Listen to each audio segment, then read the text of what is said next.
Então foi uma ida extremamente propositiva, intencional, focada em tirar a minha amiga da igreja. Tá bom pra você? Desevangelizar. Isso, exatamente. E foi aí, isso que aconteceu. E o que aconteceu quando você chegou lá? Quando eu cheguei lá, eu fiquei de cara, porque eu estava acostumada com um ambiente escuro, pouca luz, eu quero dizer, com bancos pesados de madeira. O ambiente, então, que eu entendia de igreja era aquela ideia de uma cruz ali com a imagem de um Cristo sangrando, seminu, triste, né, fincado naquela cruz. E pessoas que podiam encher o espaço, mas curiosamente, uma coisa que me incomodava, por isso eu deixei de frequentar. Eu não vou dizer que isso é a experiência de todo mundo, essa foi a minha experiência, tá? Então eu falo isso com muito respeito a quem não pensa da mesma forma. Mas para mim era um ambiente onde havia muito distanciamento. Todo mundo amontoado num banco, mas cada um no seu universo, entende? Seguindo um rito. Isso, eu na época na faculdade, questionando várias coisas, isso aí me soou muito superficial. Entende? Então eu já morava longe da minha família, já morava numa república, já procurava saber para ser. Então eu já era movida à competição. Chegava num ambiente, digamos assim, que professasse fé, certo? A um Deus, a uma divindade. E ainda encontrava uma certa frieza, eu diria, pelo menos nesse espaço aí que eu frequentei por um tempo. Aquilo ali para mim não deu. Então foi quando eu rompi, entende? E aí eu passei a acreditar o seguinte: olha, se Deus for isso, então para mim não serve, porque parece que é pior do que se eu não estivesse aqui. Então é pior eu estar aqui do que eu não estar. Então eu achei que não era um bom negócio. E aí quando eu fui para essa reunião, eu fiquei surpresa, por quê? Porque a estética já era outra. Era cadeira de plástico, daquelas que tem, entende, em clube, aquelas que ficam em volta de piscina.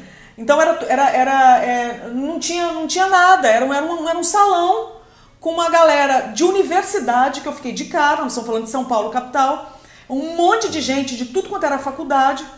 Era um pessoal que estava lá de manhã, então tinha luz, era claro, sabe? E isso me chamou muita atenção. E eu lembro que tinha música, e música muito alegre. Então era um ambiente festivo. E eu achei isso até um pouquinho assim, irritante, sabe? Porque tipo assim, eles estão felizes pelo quê? Eles estão celebrando o quê, gente? Então assim, eu não entendi nada. E aí aquele monte de musiquinha alegre, aquele pessoal batendo mão, sabe, batendo palma, e parece que estava celebrando, e eu de cara com aquilo ali, já tive que acordar cedo, num domingo de manhã, fui lá para salvar a minha amiga, eu não queria pensar em nada, e tive que pensar para salvar a amiga. Falei, cara, o que eu tô fazendo aqui? Então eu já tava no ódio, tá entendendo? Uhum. E aí foi quando eu falei, agora que eu vou procurar defeito mesmo para tirar essa menina daqui, para não me atormentar nunca mais. E aquelas musiquinhas alegres, aquele povo felizinho. E aí começa um tal era essa coisa do louvor, que depois eu fiquei sabendo que chamava louvor e adoração. E aí eu lembro que eu li as letras das músicas. E eu fiquei surpresa, foi a primeira coisa que me chamou a atenção. Eu li as letras das músicas e a sensação que eu tinha é que elas falavam comigo. Uau. Parecia que era vivo. Aí eu falei, que coisa estranha. Eu falei, eu não vou nem bater palma porque vão achar que eu tô gostando. Cruzei os braços, tranquei a cara, entendeu? Fiz uma cara de endemoniado e talvez estivesse mesmo. Falei, me erra, tá entendendo? Não vou dar moral pra esse povo não, porque esse negócio aqui é muito envolvente. Eu já tô achando que o negócio parece que a música é viva. Olha que coisa assim surpreendente, né? Uhum. E aí até que assim, o ápice foi quando um ser humano chamado pastor, né, subiu, veio à frente, não é nem subiu porque era tudo uma coisa, um plano só, mas veio à frente e foi trazer a tal da palavra. Quando eu ouvi esse título pastor, me deu calafrio, porque para mim era o sinônimo de desonestidade, certo? Então, assim, quando eu vi que ia ser um pastor, tinha um pastor diante de mim, eu falei, onde é que eu vim parar? Eu tô assim, acho que no meio de uma quadrilha, né? Eu tô assim no centro do crime organizado, no olho do furacão. Porque pra mim aquilo ali dava calafrio. Pra mim era o cúmulo do retrocesso. Entende? Como assim você, um universitário em São Paulo, capital, você está num ambiente chamado igreja ouvindo um pastor? Isso não faz o menor cabimento, não tem o menor cabimento, não faz o menor sentido. E aí até que ele começou a falar e eu lembro perfeitamente. O título do sermão dele era O Significado da Cruz de Jesus para você hoje. Douglas, eu comecei a digitar no meu cérebro, porque até então, na faculdade, eu trabalhava como assistente de pesquisa de um professor, então o meu trabalho era procurar erro de lógica. Olha só. Aí na hora eu pensei, cara, vai ser mamata, porque esse homem vai começar a falar, vai falar um monte de atrocidade, de abobrinha, com certeza. Então, assim, já era pra ele. Daí você tem uma ideia do narcisismo, da arrogância, da prepotência, do orgulho, né? Pois bem, esse homem começou a falar e só teve um detalhe. Ele citava o único livro que eu tinha tentado ler e não tinha conseguido entender nada, que era a Bíblia. Deus. Resultado, eu me senti desautorizada. Entende? E na hora que ele começou a falar, ele citava, por exemplo, um versículo. Tipo assim, porque Deus amou o mundo que, enfim, entregou o seu filho e tal. Citava ali o texto. Na hora, eu pensava, mas como assim Deus me amou? Ele não me conhecia? Eu só pensava. Aí ele respondia, porque o texto tal diz que Deus te conhece desde o ventre da sua mãe. Deus. Aí na hora, aí eu ouvi aquilo, aí eu digitando no meu cérebro. E aí então eu contra-argumentava aqui. Aí o que eu contra-argumentava aqui, ele respondia lá. Só que foi o sermão inteiro. Até que chegou uma hora eu falei assim, alguém tá me dedando pra esse cara.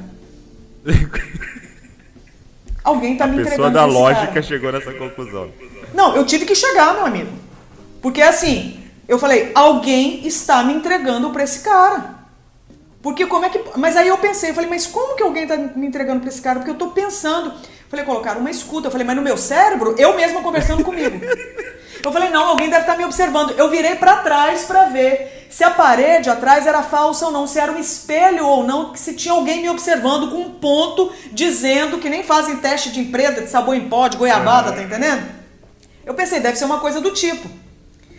Eu olhei pra trás, era uma parede de tijolo. Eu falei assim, alguém tá me entregando pra esse cara. Aí eu fiquei intrigada, eu falei, mas quem? Porque não tem ninguém. Eu falei, alguém que não é coincidência. Como é que você faz um sermão inteiro, no mínimo, era ali, acho que era no mínimo uns 45, 50 minutos, de alguém dizendo pro cara o que eu tava pensando. Cara, não dá, né? Então, assim, a minha racionalidade parece que chegou num limite. E aí foi quando eu tive que chegar simplesmente a uma conclusão, que foi pra mim a mais humilhante de todas, porque acabou o culto, essa minha amiga virou pra mim e falou assim, e aí, Dé, o que você achou? Aí a maior humilhação pra mim foi essa, ter que dizer pra ela o seguinte, eu não tenho opinião formada. Meu Deus. Porque o cara cita o texto que eu não conhecia, citava uns autores que eu não dominava, os que eu gostava, os que eu lia, que estavam bombando naquela época, ele não citou nenhum. Entende? Então, assim, tudo que eu posso fazer é ouvir o discurso dele e procurar algum erro de lógica. Dentro da premissa que ele estabeleceu, o negócio é todo articulado, todo redondinho, todo amarradinho, todo coerente. Então, eu não tenho como dizer, olha, por isso. Então, eu saí dali intrigadíssima. Até que, aí você sabe, né? Vaso ruim... Deus tem que pegar pesado mesmo, porque o vaso é ruim. Essa foi a hora, meu amigo, que a minha amiga saiu para trocar ideia. Eu fiquei sentada ali. Eis que eu, ser racional que sou, inclusive até hoje, chega uma pessoa atrás de mim, eu sentada sozinha, a galera trocando ideia, eu sentada ali pensando em tudo isso, o fato humilhante de eu não ter opinião formada a respeito de tudo que eu ouvi, chega uma pessoa aqui do meu lado e cochicha assim no meu ouvido: Andréia, eu só inclinei para trás e falei: a pessoa fala assim: essa é a primeira e a última vez que você vai ouvir essa mensagem, não desperdiça. Meu Deus. Eu olhei para trás, não tinha ninguém. Não tinha ninguém? Não. E me chamou pelo nome. Foi a hora que eu tive uma conclusão. Maravilha, agora eu ouço vozes.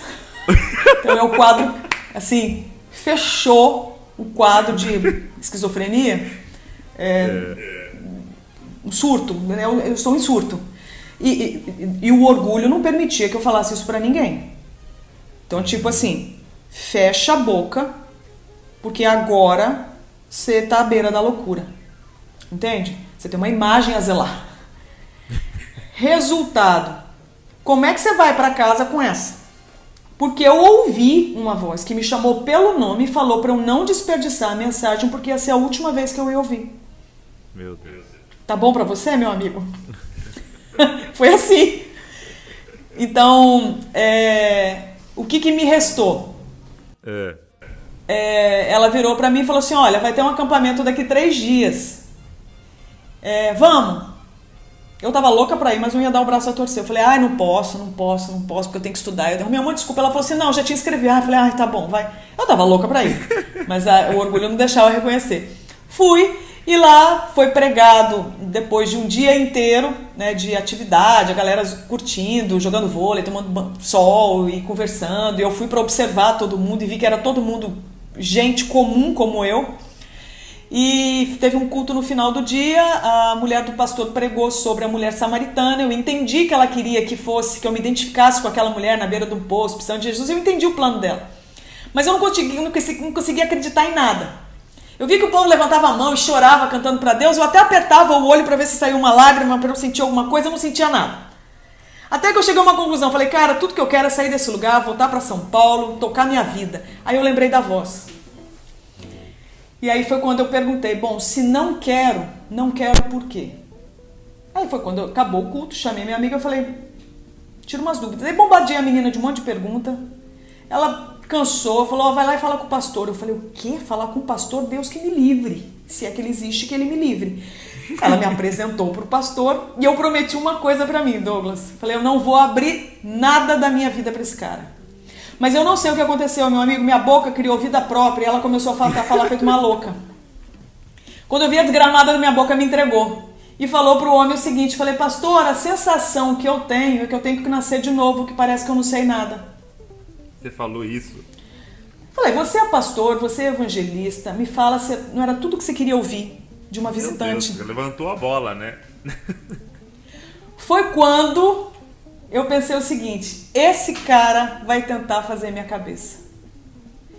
E se ele tentar, é tudo que eu preciso para nunca mais pisar nesse lugar, nem dar atenção para esse discurso. Aí quando eu vi que ele ficou interessado pelo que eu disse, e eu fiquei desesperada, porque parece que foi de uma honestidade, parece que eu me despi. Meu coração parece que se despiu diante e eu não queria nem fazer isso. Foi quando... Aí eu tentei manipular o cara, né? Foi quando eu falei assim: exatamente. A sensação que eu tenho... E eu continuei falando a verdade, mas aí eu já queria que ele caísse na armadilha, né? A sensação que eu tenho é que eu tenho que começar do zero, porque parece que eu não sei nada. Aí ele virou e falou: é mesmo? Eu falei: pastor. E eu esperando que ele tentasse me convencer de alguma coisa. Ele virou pra mim e falou: amém. Eu falei: amém? Saiu e me deixou. Resultado, Douglas, o que funcionou comigo foi não me evangelizar. Exato. Voltei. Não te convidar deu certo, não te evangelizar deu certo. Voltei, sentei e falei: cara, eu preciso de uma razão para nunca mais voltar aqui. Aí foi quando a mulher dele, que não sabia de nada, passou na minha frente, voltou, olhou para mim e falou assim: André, seu nome, né? Eu falei assim: é. Ela falou assim: olha só, Jesus Cristo é Deus, tá? E morreu por você no Calvário. Saiu. Nessa hora, eu, a sóbria, que nunca chapou na vida, careta até não poder mais, entendeu? Nessa hora, essa que vos fala, tive um insight, uma visão, o nome que você quiser dar, tá? Porque é como se tivesse aberto um painel na minha frente, uma cena. E a cena era a seguinte, era um trono de ouro maciço, cheio de pedra preciosa. E na hora que eu bati o olho, em segundos abriu na minha frente, acho que foi em segundos, eu não sei. Eu vi, assim, na minha frente, um trono de ouro maciço, cheio de pedra preciosa. Na hora que eu bati o olho, eu sou filha e neta de professor de história, sabe? Então tudo que eu vi na minha vida foi coisa de museu. Na hora que eu bati o olho naquela cena, eu falei assim, isso aí é coisa de rei, é trono de rei. Isso eu sei, uma peça de realeza. E quando eu olhei de novo, tinha uma pessoa em pé do lado. Quando eu bati o olho, eu falei, é Jesus. Como é que eu sabia que era Jesus? Porque quando eu era criança, minha avó me deu uma Bíblia ilustrada, uma Bíblia para criança. E aquele Jesus que estava lá era aquele que estava do lado do trono. Então eu bati o olho e falei assim, é Jesus. Aí na hora eu entendi, eu falei, esse trono é de Jesus. Nossa, como eu sou esperta. Aí eu perguntei, por que ele não senta se o trono é dele? Quando eu olhei de novo no trono, tinha uma pessoa sentada. Quando eu olhei, era eu. Eu senti tanta vergonha, eu acho que eu nunca senti tanta vergonha na minha vida de ser quem eu era. Meu Deus. A sensação que eu tive é que meu coração dobrou de vergonha diante do rei. Aí minha amiga perguntou se eu queria aceitar Jesus como Senhor e Salvador, que era como falava ali na igreja. Só que ela caiu na besteira de falar assim, então você vai orar comigo e você só vai repetir a oração se você entender e concordar. Pra quê? Porque virou quase um seminário, né? Porque toda hora, na hora de orar, eu parava assim, mas por quê? Ela tinha que abrir a Bíblia e me explicar. Era quase uma palestra. Entendeu? Mas finalmente eu entreguei o meu coração morto para Cristo e Ele me deu um coração novo. Eu entendo que isso aconteceu naquele dia. Foi quando eu acabei de orar e eu virei pra ela e falei assim, Carol, na verdade ela falou comigo, ela falou assim, Dé, tem festa no céu. Eu falei, festa no céu? Como assim? Imagina, festa no céu, quem vai entender isso? Aí eu falei, festa no céu? Como assim? Fiquei imaginando uma festa no céu. Aí ela falou, a Bíblia fala que quando um pecador se arrepende, tem festa no céu. Eu falei, sério? Por quê? Porque o seu nome está escrito no livro da vida. Eu falei, que livro? Onde que meu nome foi parar que eu não estou sabendo? Aí ela tinha que abrir a Bíblia e me mostrar. Eu falei, mas que livro que é esse? Ela falou assim, Dé, quando você morrer, você vai para o céu, você não vai para o inferno. Eu falei, eu vou para o céu? Ela falou, vai, você não vai para o inferno. Eu falei, mas eu não fiz nada. Ela falou assim, mas você não precisa fazer, porque isso é graça de Deus, foi Cristo que fez por você. Eu falei, você tá brincando, Carol? Ela falou assim, Eu falei, é só isso, é só crer em Jesus e a gente vai pro céu? Ela falou assim, Eu falei, Carol, nós temos que contar pra todo mundo, porque o pessoal da faculdade não